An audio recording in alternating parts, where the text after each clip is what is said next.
نحمده ونصلي ونسلم على رسوله الكريم اما بعد فاعوذ بالله من الشیطان الرجیم بسم اللہ الرحمن الرحیم الصلاة والسلام علیک یا رحمۃ للعالمین وعلی آلک واصحابک یا خاتم النبیین یا الہی سر پہ میرے رکھ صدا فیض نبی حضرت فیض اویسی باصفا کے واسطے۔ اولیاء اللہ رب العزت اور اس کے محبوب صلی اللہ تعالی علیہ وسلم کے رازدار ہوتے ہیں، اور اللہ رب العزت انہیں اپنا محبوب بندہ فرماتا ہے، اور اللہ تبارک و تعالی ان سے محبت کرتا ہے، اور اگر کسی انسان سے وہ محبت کرتے بھی ہیں تو صرف اللہ تبارک و تعالی کی رضا یعنی دوستی بھی کرتے ہیں تو اللہ رب العزت کے لیے، اور اگر کسی سے دشمنی بھی مول لینی پڑے اللہ رب العزت کی رضا کے لیے کرتے ہیں، وہ بھی اللہ تبارک و تعالی کے لیے، اور اللہ رب العزت ان کے لیے محبوب تر ہوتے ہیں، یعنی وہ اللہ رب العزت کو اپنا محبوب جانتے ہیں اور اللہ رب العزت ان کو اپنا محبوب بندہ جانتا ہے۔ جن کو اللہ رب العزت پر یقین کامل ہوتا ہے کہ اللہ رب العزت ہمیں کبھی رسوا نہیں فرمائے گا۔ چنانچہ بخاری شریف میں ہے کہ حضرت حذیفہ بن یمان رضی اللہ تعالی عنہ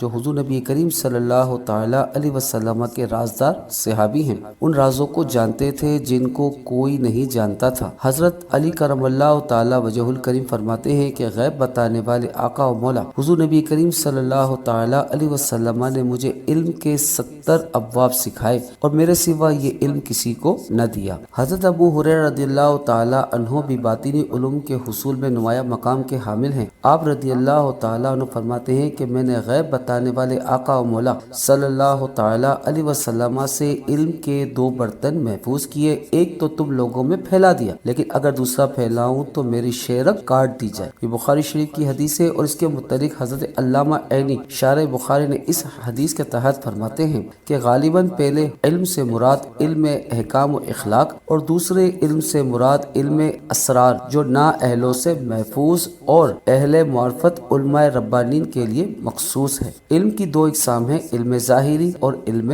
باطنی۔ علم ظاہری وہ علم جس میں شریعت کے تمام احکام اور اعمال صالح سے متعلق ثواب و عذاب اور اس کے ترک یا اس کے متعلق رائے رکھنے والوں کے متعلق احکام ہیں، ان کا تعلق مفسرین، محدثین، علماء و ائمہ سے ہے۔ علم اسرار علم باطن، علم تکوین یا علم اسرار صرف اللہ رب العزت کے لیے ہے، جو اپنے معرفت شدہ بندے یعنی جو اللہ رب العزت کی معرفت حاصل کرتے ہیں جو اس منزل پر ہو، جیسا کہ صدر الشریعہ مولانا مفتی امجد علی رحمۃ اللہ تعالی علیہ فرماتے ہیں کہ اللہ رب العزت نے اولیاء کرام کو بہت بڑی طاقت عطا فرمائی، ان میں سے جو اصحاب خدمت ہیں ان کو تصرف کا اختیار دیا جاتا ہے، سیاہ سفید کے مختار بنا دیے جاتے ہیں۔ یہ حضرات نبی کریم صلی اللہ تعالی وسلم کے سچے نائب ہیں، ان کو اختیارات و تصرفات حضور کی نیابت میں ملتے ہیں، علوم غیبیہ ان پر منکشف ہوتے ہیں، ان میں بہت کو ما کان و ما یکون اور تمام لوح محفوظ پر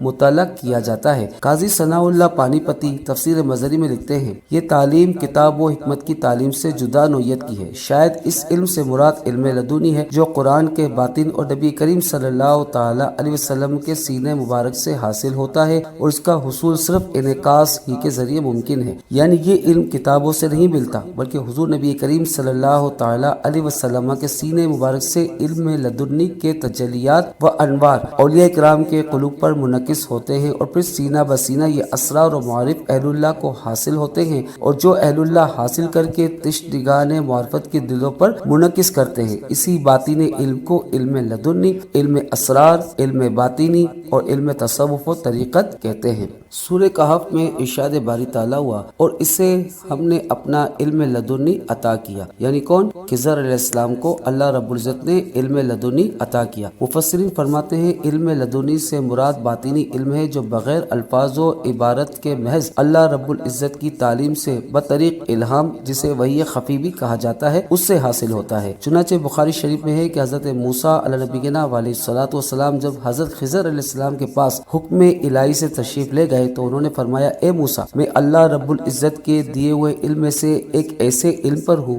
جو اس نے مجھے سکھایا۔ اس علم کو آپ نہیں جانتے اور آپ اللہ رب العزت کے عطا کردہ ایسے علم پر ہیں جو اس نے آپ کو سکھایا جسے میں نہیں جانتا۔ سورہ کہف میں کچھ یوں ہے کہ حضرت خضر علیہ السلام سے فرمایا کہ آپ میرے ساتھ ہرگز نہ ٹھہر سکیں گے اور اس بات پر کیوں کر صبر کریں گے جسے آپ کا علم محیط ہی نہیں۔ حضرت موسیٰ علیہ نبینا علیہ الصلوۃ والسلام نے فرمایا ان قریب اللہ نے چاہا تو تم مجھے صابر پاؤ گے اور میں تمہارے کسی حکم کے خلاف نہ کروں گا۔ حضرت خضر علیہ السلام نے کہا اگر آپ میرے ساتھ رہتے ہیں تو مجھ سے کسی بات کا نہ پوچھنا جب تک میں خود اس کا ذکر نہ کروں۔ صدر الافاضل مولانا نعیم الدین مراد آبادی تفسیر خزائن العرفان میں فرماتے ہیں کہ مفسرین و محدثین کہتے ہیں جو علم حضرت خضر علیہ السلام کو اللہ رب العزت نے عطا فرمایا، جو خضر علیہ السلام نے اپنے لیے خاص فرمایا، وہ علم باطن و مکاشفہ ہے۔ یہ اہل کمال کے لیے باعث فضل ہے۔ اس کا واقعہ کچھ یوں ہے، خلاصہ آپ نے اکثر کتابوں میں پڑھا ہوگا، قرآن کریم اور فرقان حمید میں پورا واقعہ مفصل ذکر ہے، مگر مختصر میں آپ کو یہاں عرض کرتا چلوں۔ حضرت خضر علیہ السلام ایک کشتی پر سوار ہوئے تو آپ نے اس کا تختہ توڑ کر شگاف کر دیا، لیکن اس کے باوجود کشتی میں پانی نہ آیا۔ پھر آپ نے ایک بستی میں ایک بچے کو قتل کر دیا۔ پھر آپ ایک گاؤں پہنچے، وہاں کے لوگوں نے آپ کی مہمان نوازی سے انکار کر دیا۔ اس کے باوجود آپ نے وہاں ایک دیوار کی مرمت کی جو کہ گرنے کے قریب تھی۔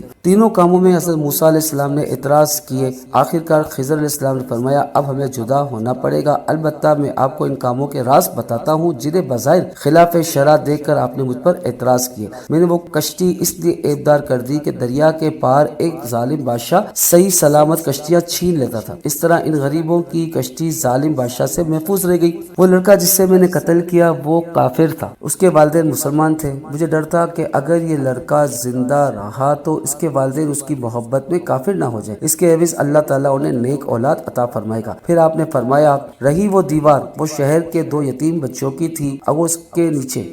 کے نیچے ان کا خزانہ دفن تھا۔ ان کا باپ نیک آدمی تھا تو آپ کے رب نے چاہا کہ وہ دونوں اپنی جوانی کو پہنچے اور اپنا خزانہ نکال لیں۔ آپ کے رب کی رحمت سے یہ کچھ میں نے اپنے حکم سے نہیں کیا، یہ ایک بید ہے، یعنی ایک راز ہے ان باتوں کا جن پر آپ نے صبر نہ کیا۔ اس خلاصے میں کئی باتیں زیر غور ہیں جو ہمیں سمجھنی چاہیے کہ خوبی اس کے اندر یہ ہے اور کمال خوبی ہے کہ اللہ رب العزت کی یہ عطا ہے کہ اللہ تبارک تعالیٰ نے ان واقعات کے ذریعے جو مرشد و مرید کی محبت کا حکم فرمایا، اللہ رب العزت نے مرشد و مرید کے بارے میں جو ہمیں سکھایا کہ مرید کیسا ہونا چاہیے اور مرشد کیسا ہونا چاہیے، یہ کہ حصول علم کے لیے سفر انبیاء علیہ السلام کی سنت ہے اور علم جتنا بھی حاصل ہو جائے مزید جستجو ہونی چاہیے۔ مرشد یا استاد کے پاس جا کر ادب و استقلال ضروری ہے، ان پر اعتراض کرنا یا ان کے کام میں بنا اذن اپنا موقف پیش کرنا بے ادبی اور اعتصاب فیض کا سلسلہ منقطع ہونے کا خدشہ ہے۔ باطنی علم کامل مرشد کی نگاہ سے ہی حاصل کیا جاتا ہے، اس لیے کوشش کی جائے زیادہ سے زیادہ مرشد کی صحبت میں رہ کر اس سے فیضیاب ہونے کی ضرورت ہے۔ اللہ رب العزت سے دعا ہے کہ اللہ تبارک و تعالیٰ اپنے حبیب لبیب نبی کریم رؤوف الرحیم علیہ افضل الصلاۃ و تسلیم کے صدقہ طفیل ہمیں اپنے پیران عظام کا احترام کرنے کی توفیق عطا فرمائے، ان کے فیض و برکات سے ہم سب کو مالا مال فرمائے۔ اللہ رب العزت ان کے علم میں، عمل میں عمر برکت عطا فرمائے، اور اگر وہ دنیا سے پردہ فرما گئے تو اللہ تعالیٰ ان کے درجات کو بلند فرمائے، بروز محشر اللہ تعالیٰ ان کے دامن سے ہمیں وابستہ فرمائے، زندگی بخش دے شان کی، موت دے ایمان کی، وآخر دعوانا ان الحمد للہ رب العالمین۔